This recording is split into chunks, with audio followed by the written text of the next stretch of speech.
morning. My name is Brittany. I am Will. My name is Sydney, and we are all employees of Birdell Incorporated. Today we'll be talking about an internal combustion engine, or IC engine, and the experimentation used in order to best characterize it. Our team was tasked to determine the system parameters and controls for an IC engine given by Generative Energy Systems Incorporated by characterizing the mechanical and fluid properties. To do this, the IC engine is first calibrated using known weights with a force transducer setup. Next, a series of tests will be run with the engine head on, off, and with and without air injection, where voltage output measurements will be used to determine the work of the IC engine system through various calculations of torque. In Figure 1, this is what the IC engine looks like. Labeled above, we can see where the flywheels are attached in the system for data collection, force transducer, engine head, air compressor, and moment arm length that will be experimentally measured. The following animation shows the experimental setup process for the aforementioned scenario. Scenario 1 shows with the head off. Scenario 2 shows head on, and then Scenario 3 shows head on with pressure from the pressurized air valve. To start, the known added weights were placed on the back pedestal of the engine, and data was collected from the voltage outputted by the force transducer in the front of the setup. These measurements were used in order to tune the device and ensure accurate data collection from offset and uncertainty in the system from the sensor. A week after the device is calibrated, the free known weights are taken off the pedestal and each setup is modeled with the head on, head off, or head on with pressure.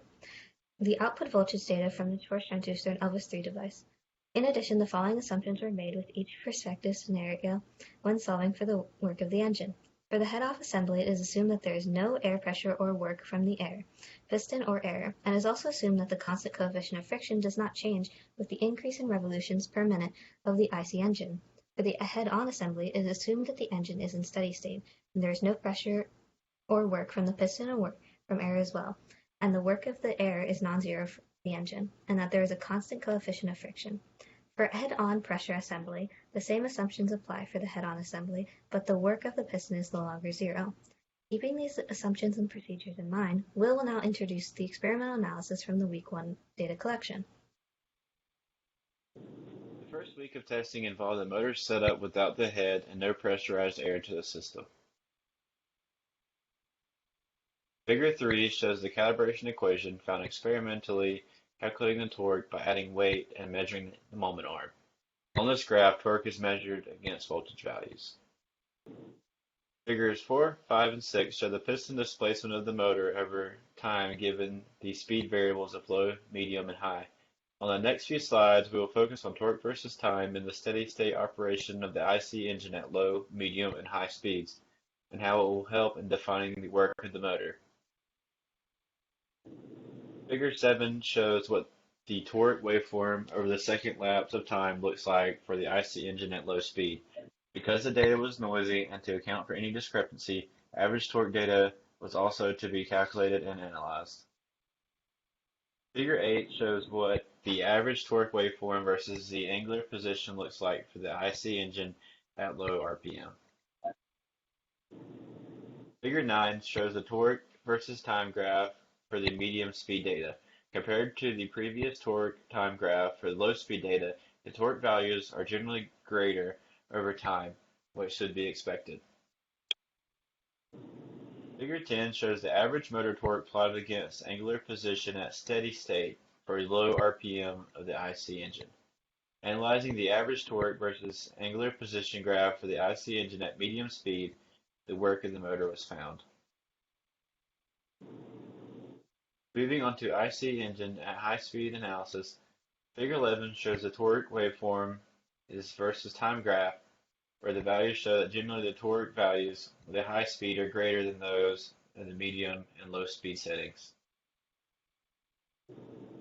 Figure 12 shows further analysis of the average motor torque versus angular position at steady state for high speed.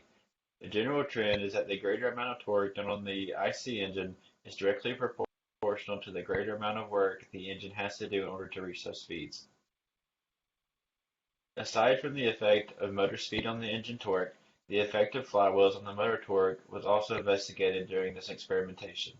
Figure 13 shows data for the torque versus angular position when flywheels are both in and not in the experimental setup. Initially, torque greatly increased by the use of flywheels in this setup.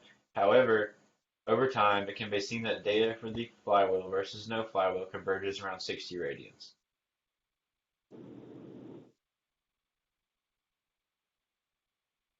In addition to this general trend for the motor, the work for both the motor,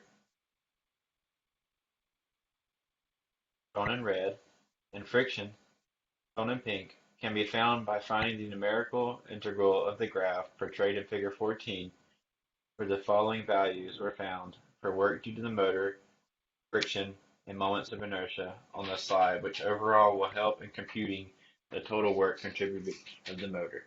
Now, Brittany will take over the explanations for week 2 analysis of the IC engine. Thank you, Will. The second week of testing for the IC motor setup included the motor head with no pressurized air to the system. Figure 15 shows the torque calibration of the motor with this setup. On the graph, torque is measured against time values, and the resulting equation can be seen for torque. Figures 16 and 17 on the next slide show the piston displacement of the motor when the motor was run at a low speed at steady state with and without flywheels attached.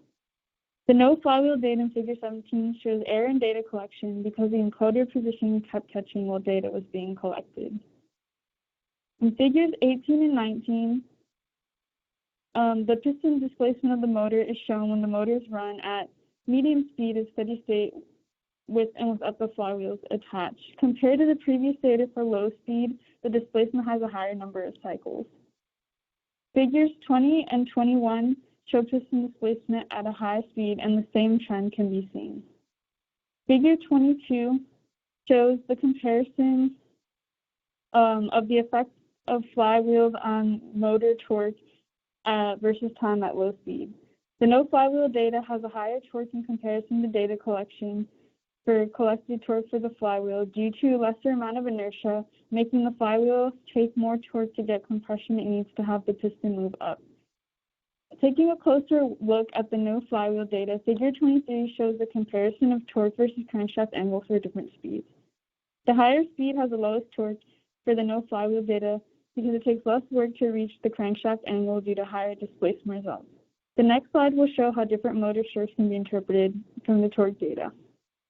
Figure 24 shows different motor strokes interpreted from the torque data with and without flywheels for different speeds. The positive spikes in torque data show where compression occurs in the engine, and intake, exhaust, and